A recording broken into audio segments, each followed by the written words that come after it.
Welcome everybody. We're here on episode 2 of our series for helping businesses in future-proofing their business. So we've drawn on a pool of experts to bring you what we think is the help that possibly people need, businesses and their leaders and their teams, as they consider how future-proofing might be important and how to be thriving and not just surviving. Today we'll be starting the conversation at innovation, touching a little bit on diversification, and our expert that joins us is nothing short of exceptional in terms of his knowledge and experience in this field. It's Andrew Klapka.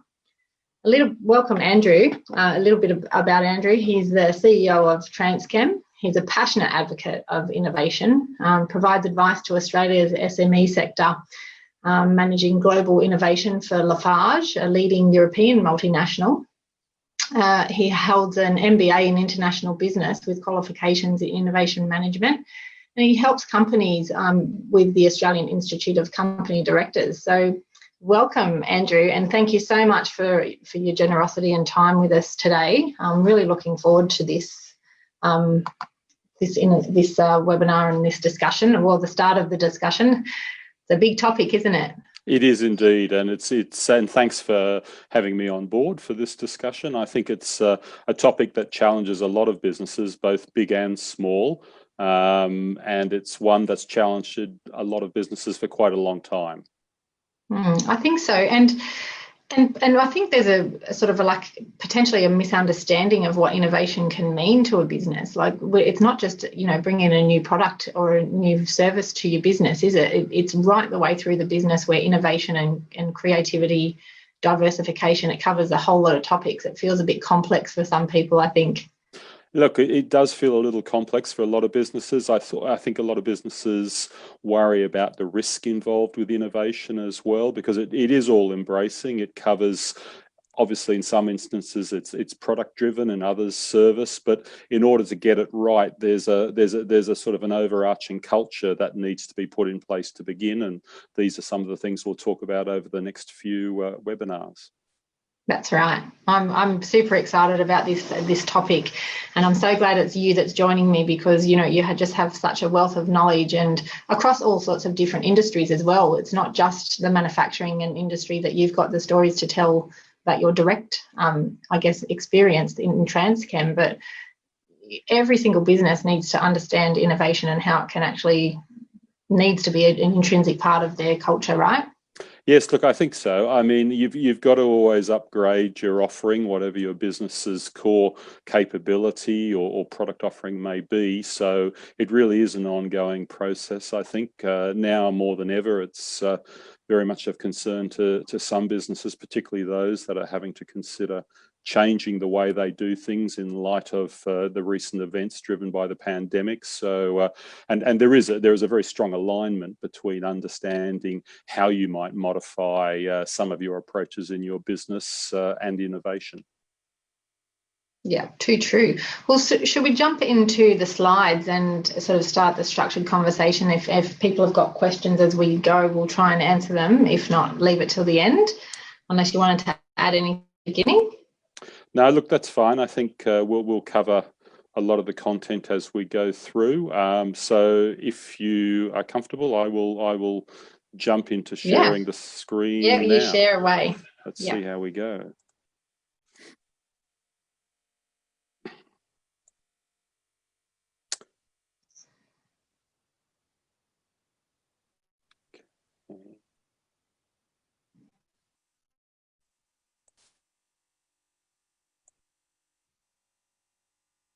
Right. Does that look as though it's showing a title slide? It is showing beautifully. That's the title slide. You were winning. Right. Great. All right. All good.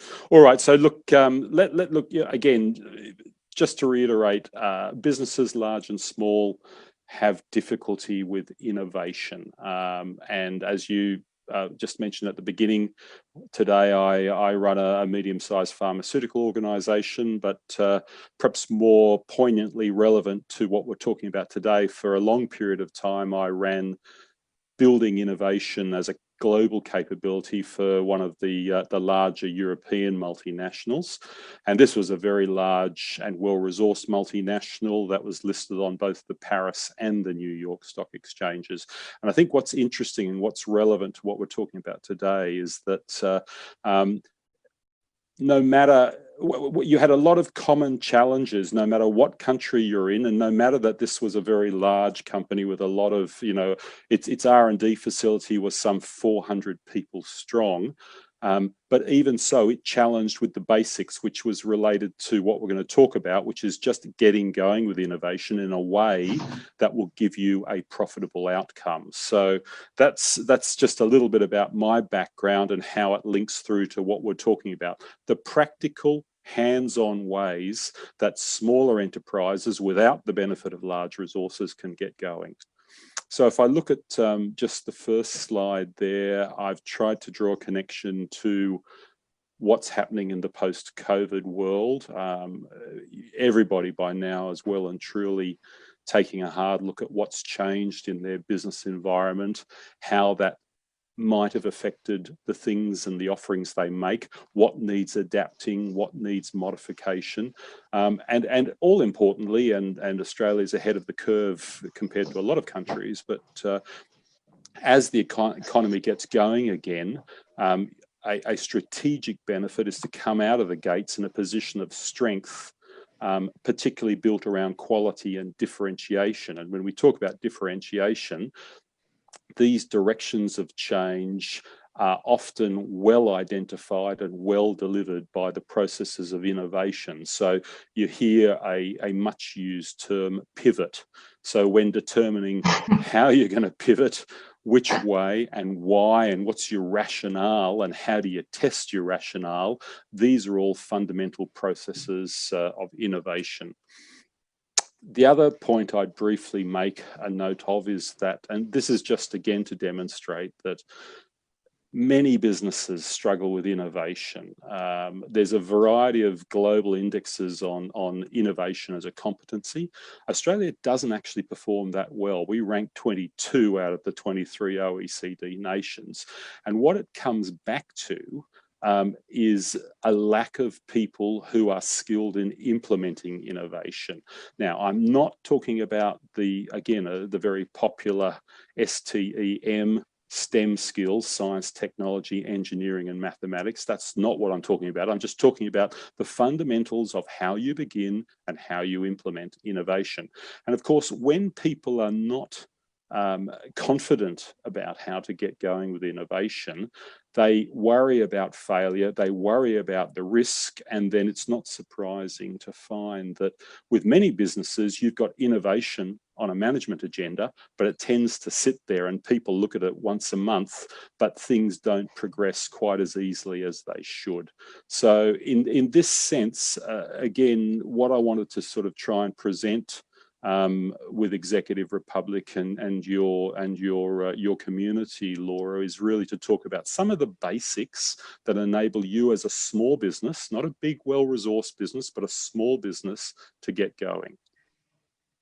Yeah, that's great. And I know, I mean, firsthand, I've seen clients working and worked in businesses where, you know, they might have upwards of 35 projects going on in their innovation scheme or their NPD list. And I think the execution and having the accountability plays a part in it, but just having that plan and that step process, isn't it? It's how we come back and even qualify that it's actually worthy is really a really important part, I think.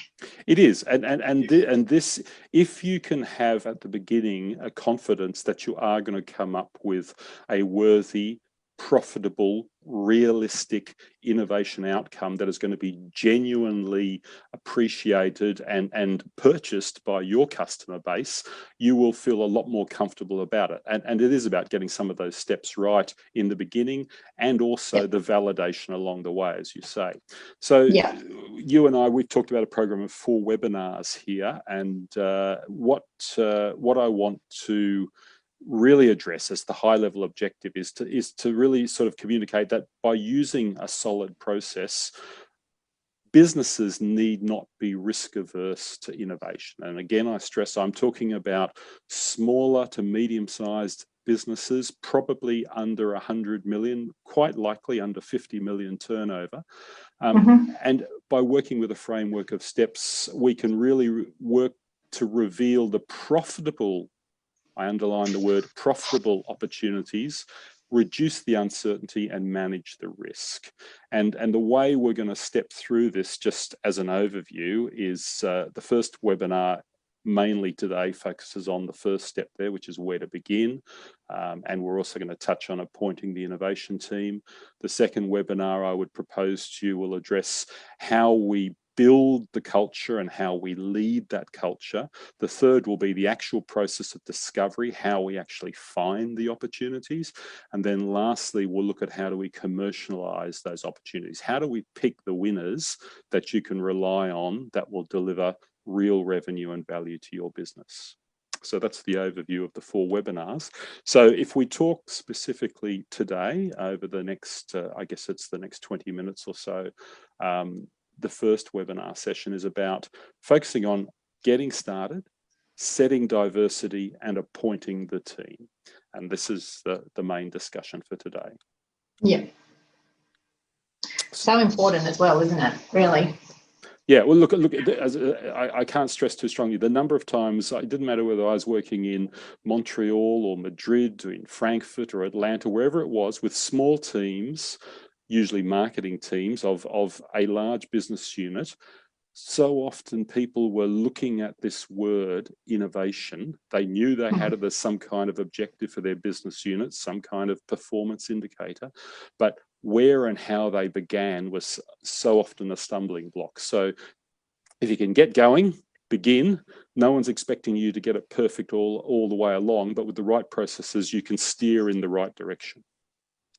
And one of those is really to look at your directions of what I'll call high-level discovery. And these are your axes of innovation, okay? And what we're looking to do, we're just trying to set a broad theme, more than one, could be 2 or 3.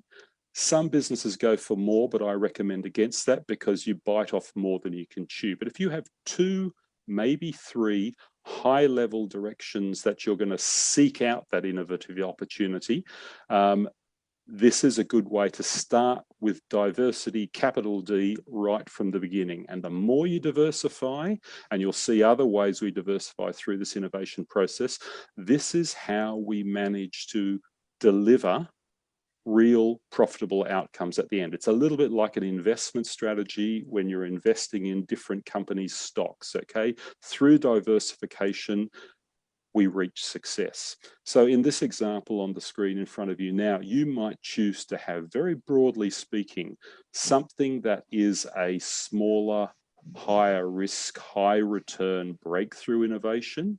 You might also have something that's more medium risk, and it may be something that is of a general, that meets a trend or a demand in the marketplace. So sustainability is just an example. And then you might have something that is quite specifically going to improve the way that the job is done with your product or your service for your customer. So it may improve customer convenience or productivity in the use of the particular product or service you provide. So you're looking to set 2 or 3 general directions of discovery. And I'm just realizing that I'm blocking out the pyramid in the top right, so I can't see it. But look, in principle, I know it well enough. Where you put your level of energy is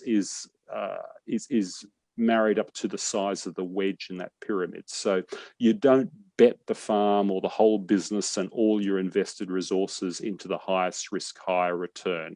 You're taking a portfolio approach here where high risk is a small portion of the investment, and then medium and lower risk is where you're spending a lot of your time or applying your resources, both human and financial, if applicable. Now, there are 3 very important attributes that relate to these axes of innovation or directions of discovery. First of all, they must carry real meaning and value, and I'll expand on that in a moment. They must, or ideally they should, align with your business strategy, your business values, and particularly your risk appetite. Okay, so if you have a low risk appetite in your business, then it's you need to acknowledge that even in a pursuit such as innovation. And then thirdly, they deliver a diversity of risk, as we just said. So they could be high risk, medium risk, low risk, and indeed you may also introduce diversity across the type of innovation. So it can be a product innovation, could be a service innovation, could be a business model innovation. And this is something that's become more evident in the post-pandemic days, where people are looking to pivot into a variation of and we'll expand on this a little bit more in a moment. So if we look at a couple of examples where we're talking about, first of all, the need to hold real meaning and be highly valued, it is quite significant. When I do that, is that moving for your screen as well, Laura? Or yep. Is that just, yep. it is okay. Just so I can look at what I'm presenting here. The real meaning to the organisation, it's to two groups really. It's to the people within the team, and so this inspires people when you've got real meaning, simplified, a strong message of what you're trying to do with the business. And it must be highly valued and easily understood by the customers. The number of innovations that have failed, because even though the first box was ticked, the management were able to develop an inspiring direction for the innovation. However, they didn't develop the product in a way, or they didn't take the time to really understand what the customer needed, so that this innovation was not valued or easily understood by the customers. That has been it's a very common reason for failures of innovations, not appreciating it. The customers must be able to easily understand and see the value in the innovation. And then thirdly, what will be your mantra to engage the hearts and minds of both, particularly your team and most particularly the customers?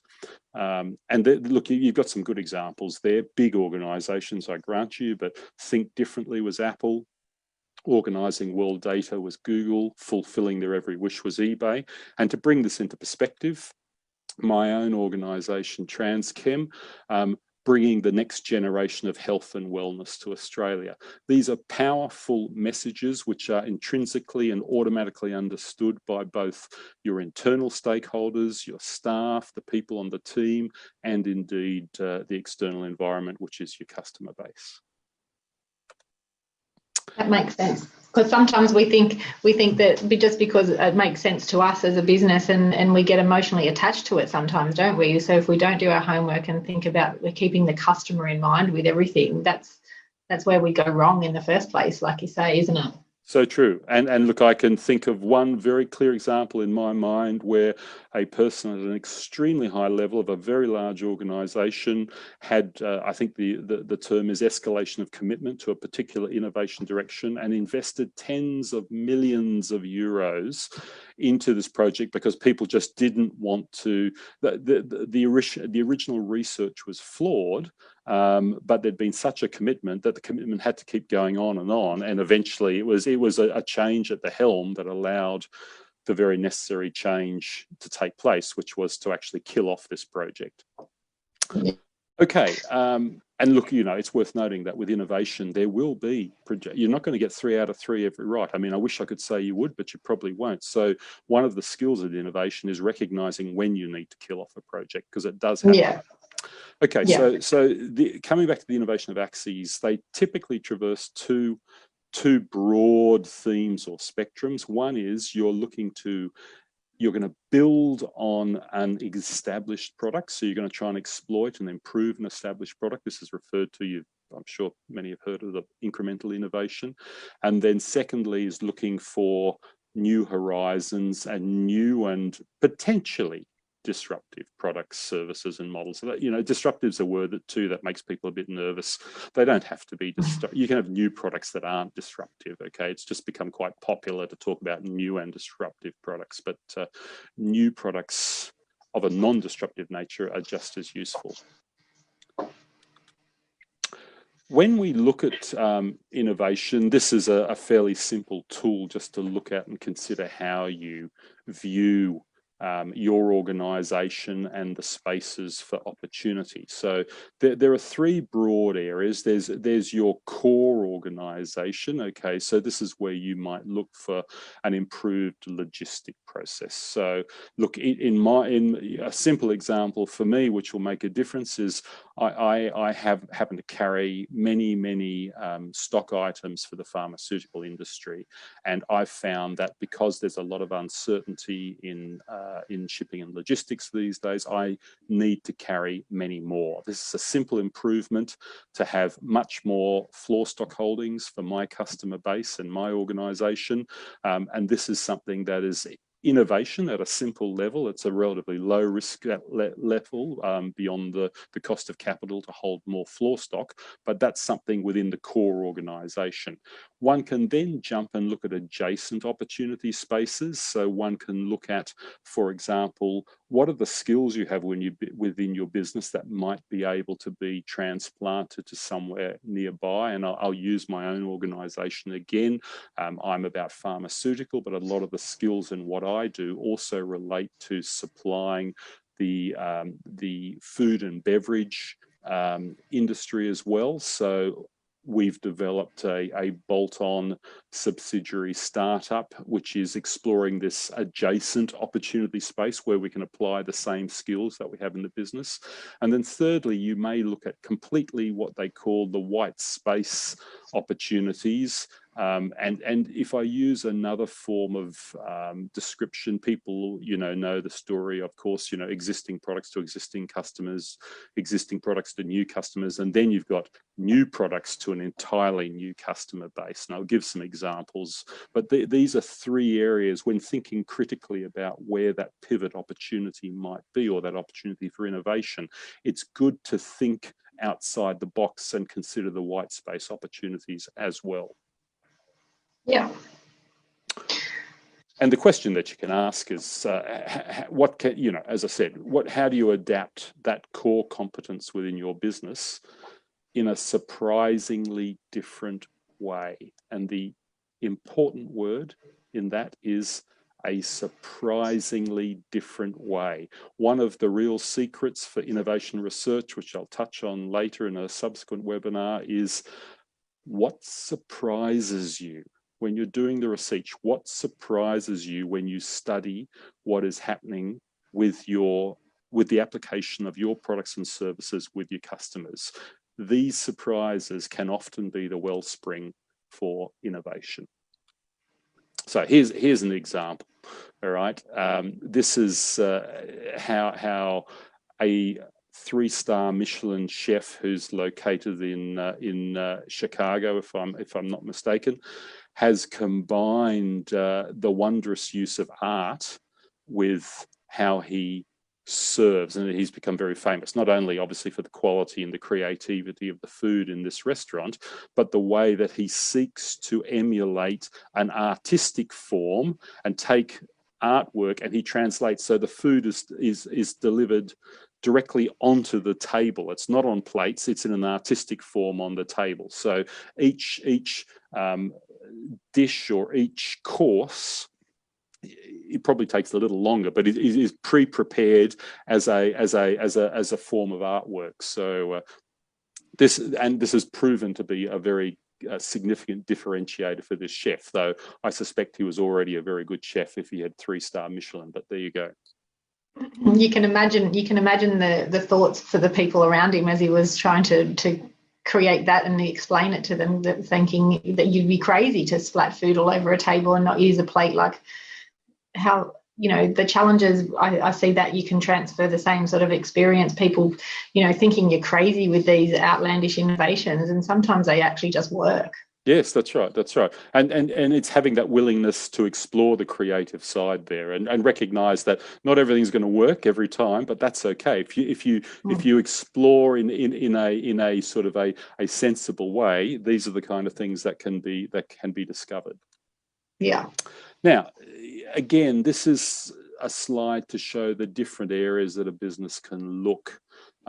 It's not meant to be exhaustive, but it gives you some idea of the kind of broad innovation themes that you may look to explore. When we come to the discovery process, we'll drill down into these different areas. So, you know, one of the most popular is often about strategic improvement in the business. How can you improve your competitive advantage or your differentiation? And, you know, what kind of innovation will it be? Is it a breakthrough, or is it just a lower risk incremental innovation, which can be very effective?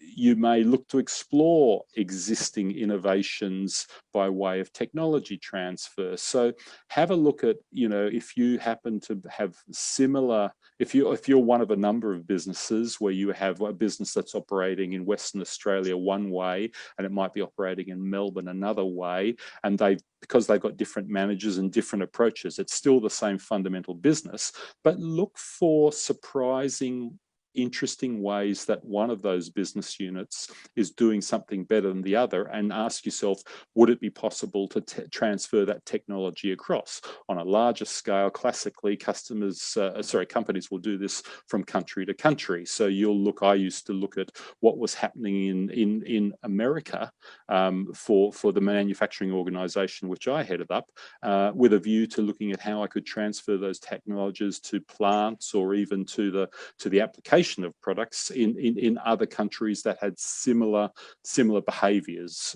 So that's entirely possible. Also look at non-competing industries is a great one too. So again, when I was working with Lafarge, it's the large company I speak of, we looked at transferring. We were manufacturing many building products. One of them was plasters. Okay, so we looked at how dental plasters were being manufactured so as to be able to provide high quality building plasters to deliver what we called an eggshell finish in Italy, where classically the plastering of walls is done to a very, very high standard. How could you manufacture a product and achieve that standard? So that's an example of looking at non-competing industries. Try and associate what your need is with the kind of capabilities you might find outside of your immediate industry.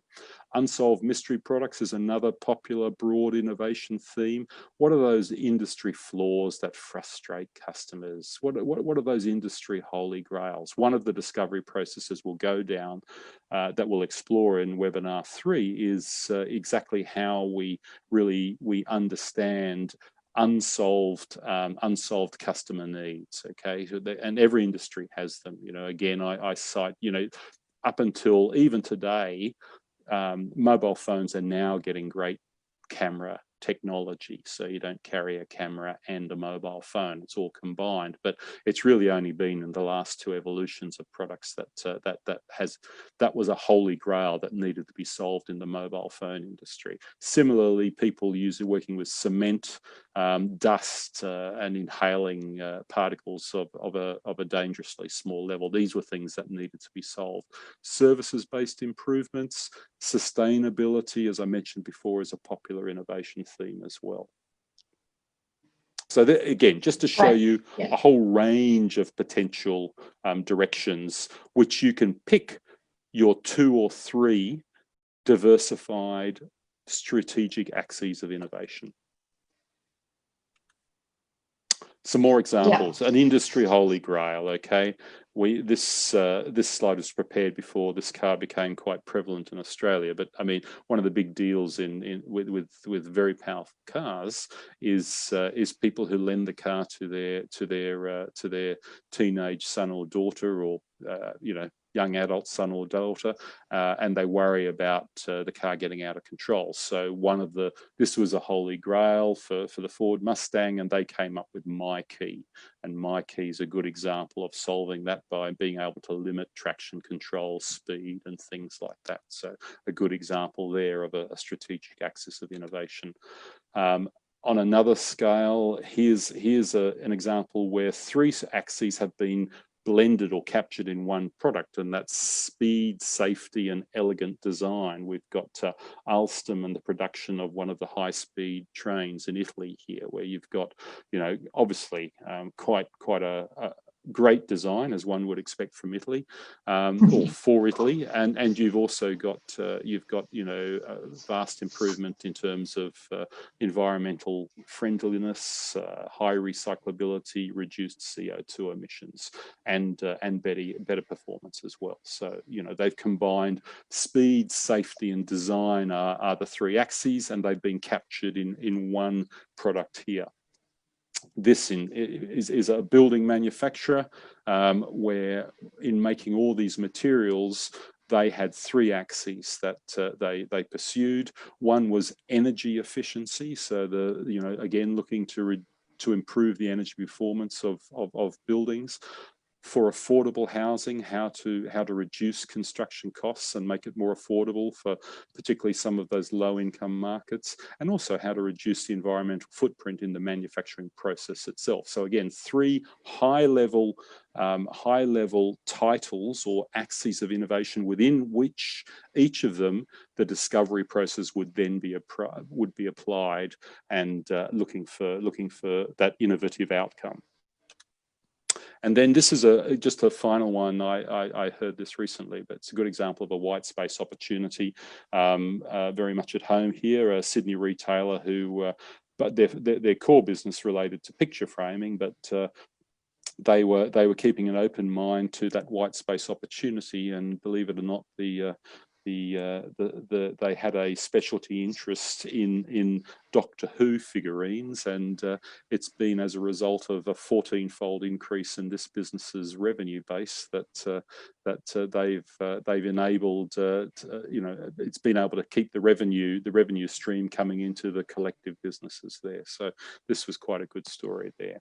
But I think one of the messages that came out of that is, and I've quoted the principle of this business there, is that spend your time really understanding the customer, make decisions to suit your business, try not to follow the masses, try and differentiate there. And again, when we come to the discovery section, we'll look at that a little bit more closely, but it's a very good example.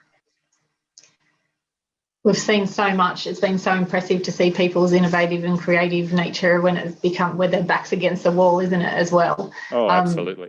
It's been incredible at this point in time. But I really like your point about pointing out that, don't be the follower. If someone does something first, then, what do we do then? Well, we'll discuss that though, won't we? About we will. And there's you first to market. There will be. And of course, when you are diversifying, you will run fast experiments in your different directions, fast, low-cost experiments, so that we can follow new directions and not follow the masses, but at the same time we're not going to make really high risk, high cost experiments. So in that way we can test the market, and we will come to that in a subsequent webinar. Yeah. So just summing up a little bit with a bit of a graph, which many people will have seen before, which basically relates to the axis. So again, I'll just use the building manufacturer as an example, where we had energy efficiency, low cost housing, and then we had an innovation in actual chemical manufacturing process. These, at the very beginning, you can sort of see, which I've shaded out there, that there's a stage gate process, which I think many of the people watching will have seen before, which is to work through the business case and planning and the development of the product and the further pilot testing and validation. We'll come to all of that, but right now this is the beginning, where we're looking at gate one to have a well selected, diverse group of innovation projects, 2 or 3, within which we're going to apply the discovery process.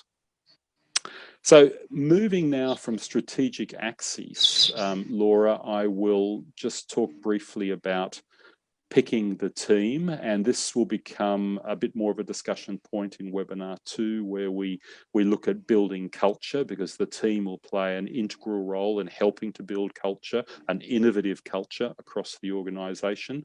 I'll in a moment I'll describe the 3 different character types that I've put there, but I think one of the key messages in picking a team is that, and I'll quote from a well-known author here, that the aim of a successful innovation program should be to try and include 100% employee participation from all of those who want to participate. And that's the key word, those who want to participate. You're looking for your true believers.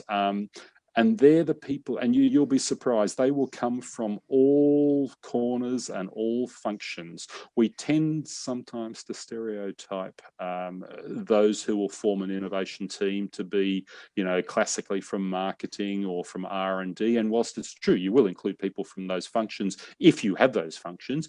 But most importantly, you want people who really are quite passionate about the process of innovation.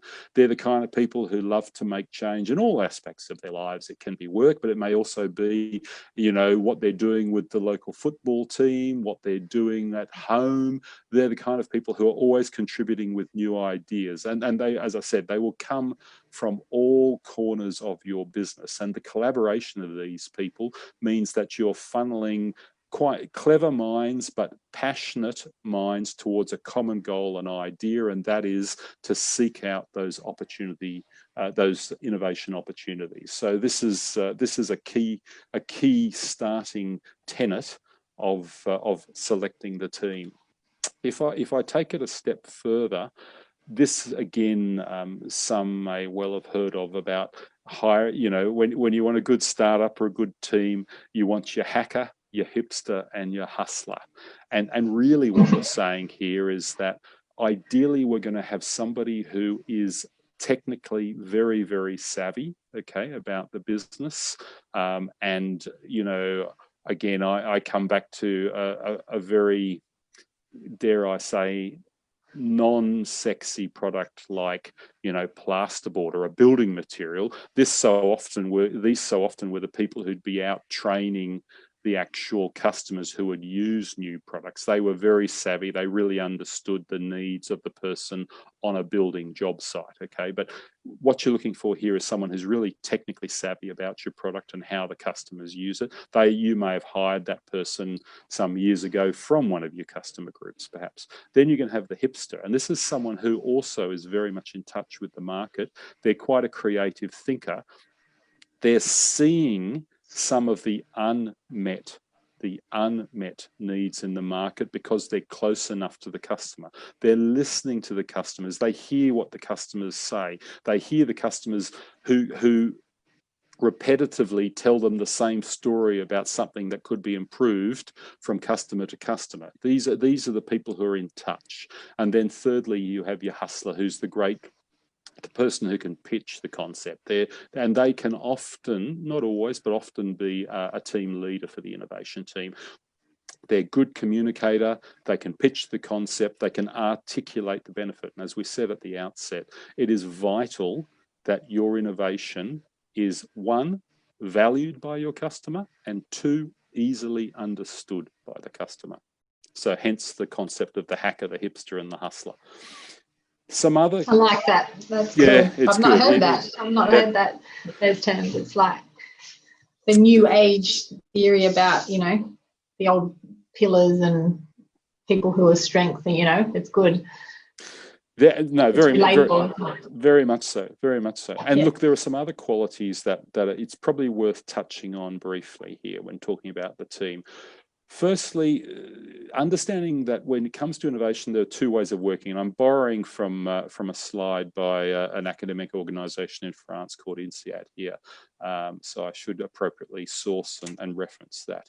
But what I would say is that there is the blue way and the red way. Blue ways of working are about trial and error, failing fast, good testing, lightweight experiments. I said before, fast and low cost, lightweight experiments, deep customer immersion, keep going, doing, learning, looking to find the real minimally necessary innovative needs, and then reiterating the whole process as we experiment and learn again, all right?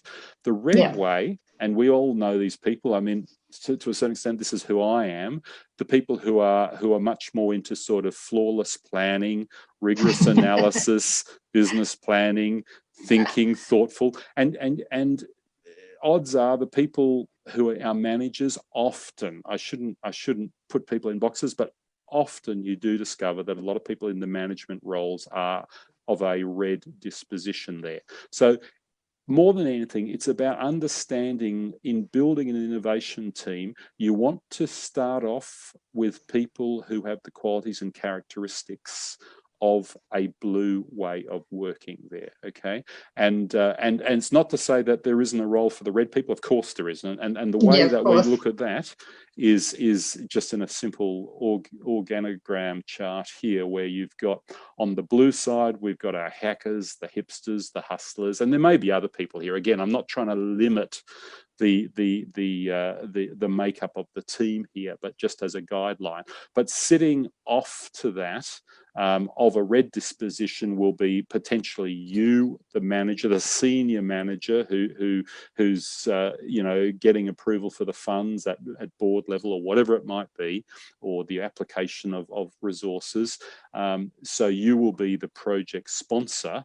And you'll be quite a hands-on project sponsor too. You'll get involved with your innovation team periodically, and you'll also have someone probably from the finance side of the fence as well. The person who's going to, when we get to this point, the person who understands the hidden costs, the profit risks, and the profit opportunities as well. So you do need that red way of working conservative space, but you don't want it too heavily immersed in the team.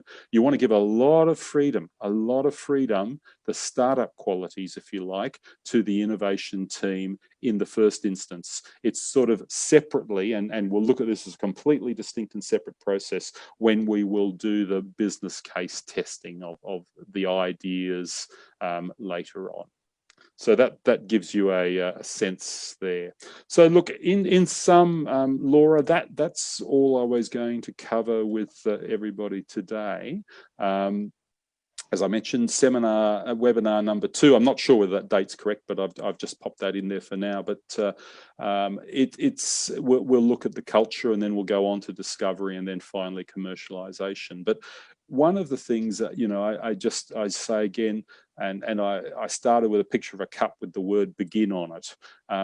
Too often innovation just sits in treading water on a management agenda, and people don't get going. If you know where to begin, it can be fun, and it's a good way to start the process, as you'll see, and by pulling together just determining the axis of innovation and thinking about who could be on the team.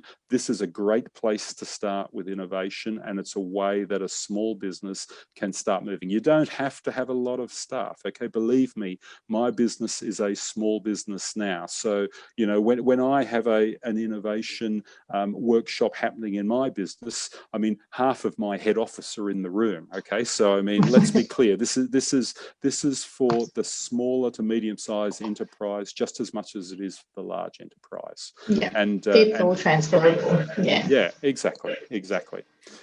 And that I throw to you for any thoughts and questions.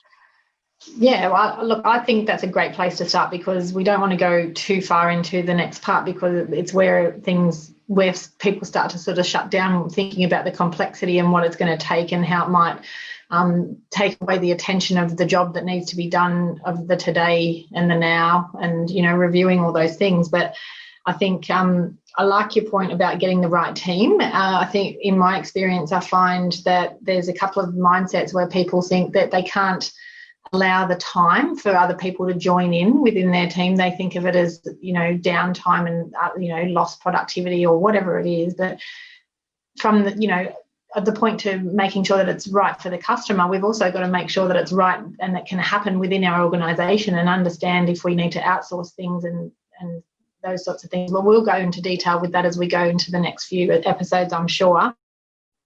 But I loved how you talked about the limitations of your belief and your mindset. Really, I don't know if you use those words exactly, but I think that's a really important thing, is believing that you can actually give something a go. Why not? Yes. We haven't got any questions popped up for us yet. I'm just looking on our live stream video, just sneaking on my phone. I haven't got anybody with any questions, but I think for me, will we go into the next one talking about how we actually assess the viability in a bit of detail, or maybe there's something I can share with the viewers if they want it, sort of like a step process to sort of get through, like I call it like a gate process to let things go through the gate at a certain point. Yes, no, look, certainly. The first, as I said, as we just discussed, the first is to look at your high level strategic axis, and then that's a pause point or a gate, if you like. Once we've done that and we've got a recommendation for the team, what I would recommend, that's when classically there would be a pause, and there'd probably you'd go to the board. It could be a formal board, an advisory board, whatever you might have. It could be just you and your wife if you're the principals of the business, where you decide, okay, so we're settling on these ideas for the broad themes of innovation to go forward, and these are the people we think we'll include as part of the team. Okay, and from there we'll then, that's a pause point, and you'll have several of these pause points or gates, as you say, as we go through, where it can be, there's time to examine the decisions that are about to be taken, for people to reflect on it and make sure that they've got enough information to make the right decision. Yeah, that's great. It's going to be so valuable for people. There's so many entrepreneurs with thousands of ideas but not sure how to action them, and they're missed opportunities sometimes, aren't they?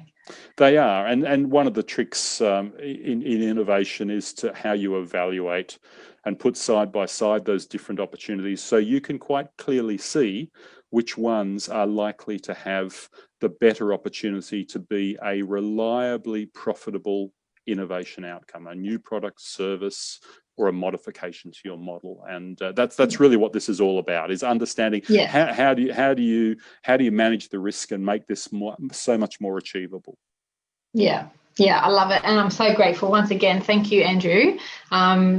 I will leave it there, and we'll talk about our next. We've got our webinar, our expert webinars, every couple of weeks. We will be recording some just so we can actually push them out as well. But the innovation and diversification subject is going to come on every month. So the next one, I feel like that 21st of October is right. I should have actually done that before we got on today and realised what it is.